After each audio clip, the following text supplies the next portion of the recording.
Bohemian Rhapsody was so good. Finally seeing the whole story.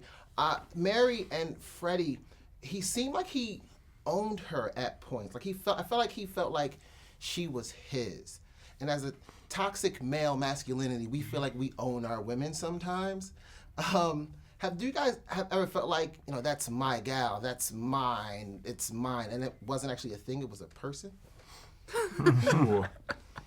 No. No. Yeah. Never, no.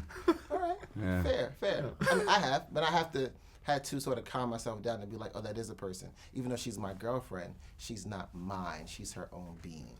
And I just was wondering if you guys ever had that same... If I ever said that to my girlfriend, she would tell me where to go. Literally. Yeah. I wouldn't have a girlfriend. Yeah.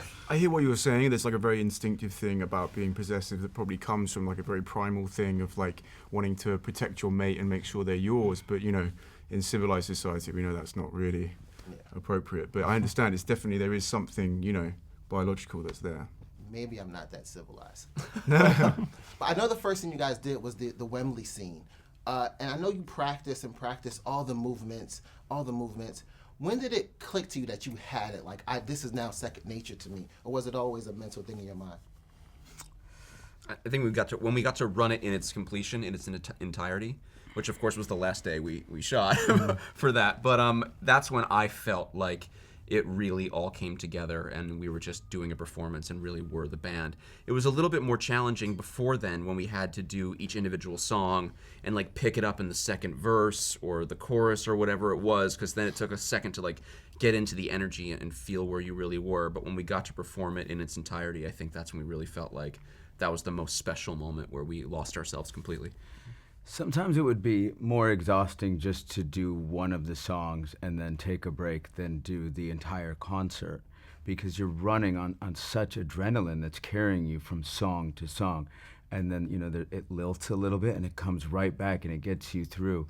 And I remember, working on the entire piece when we shot it and then seeing how it was similar to their performance. You could feel when the adrenaline was kicking in for them as well. I think that's what carries you through moments like that. Yeah. I mentioned toxic masculinity earlier, and there's been a continuous conversation that I've been having with people online. Women will ask men on Facebook, would you kiss a guy for $1 million? And then all the men in my little group would be like, no. And I was like, if it was for a movie role, you would do it. What goes through your mind when you prepare to have a kiss scene with a male? Because it's a toxic thought that people have, and I'm always like, of course, that would change your life. Well, I mean, it was very... I didn't have to do it. I don't think... I didn't think twice about it. You gotta lose yourself in every role. Yeah. You know what I mean? You gotta... The moment you get self-conscious, the moment you don't go for it is when you embarrass yourself. Yeah. And it's when you just are free to be the character that you're supposed to be, that you signed up for. That's when you give your greatest performances. And so I think that is along the lines when you want to do something, when you have to do something that makes you uncomfortable or that you wouldn't normally do in life, like that's sort of the whole point of like embodying someone else and becoming an actor. Yeah. He never allowed himself to be segregated into one thing, marginalized. I think he's a revolutionary. He's set a standard for what I think collectively we're all trying to do right now is just, hey, I'm me.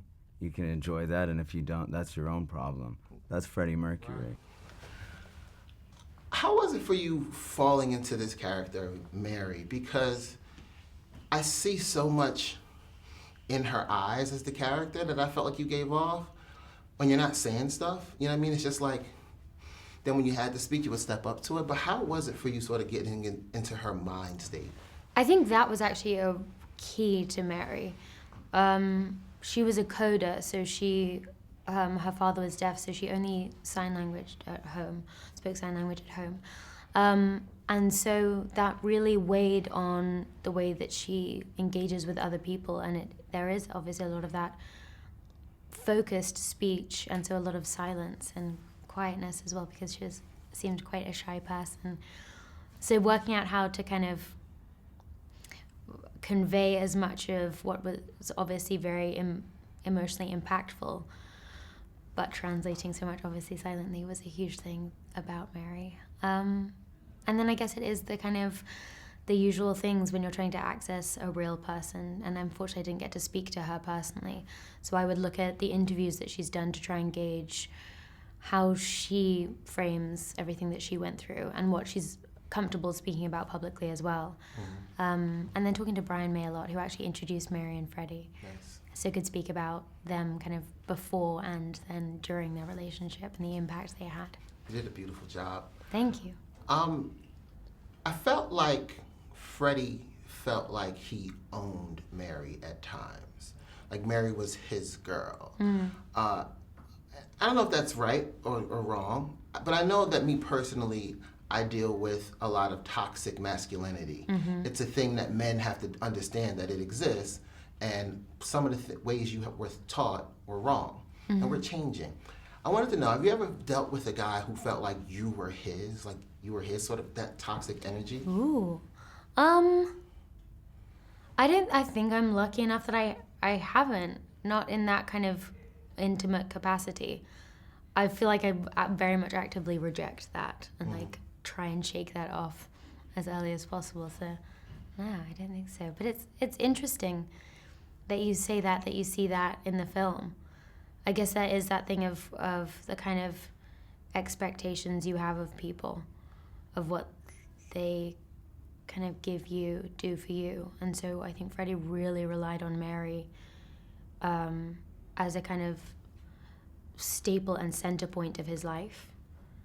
And you kind of, when you reverse that, and you think that's such a beautiful and romantic thing until you reverse that and think about how that must have felt on the receiving end, to be seen as someone's center point while they kind of go off and around. Yeah, it's something that I'm dealing with, and especially the scene where he's at the light and he said, "Go get a drink." Yeah. And he's flicking the light, and then she sits down and she's like, "I'm doing this to please you." Yeah. Then he come back at the moment and he's like, expects her to be there, and she's not. Exactly, and I think that's the real moment that you see. Actually, that's a really good point where that's her finally sitting down into it and kind of cutting some of the ties of, I won't pander to this person. It was beautiful. Thank the you story so you guys much. crafted, and I appreciated it. Thank you. Godzilla! Yeah. Zilla bitch!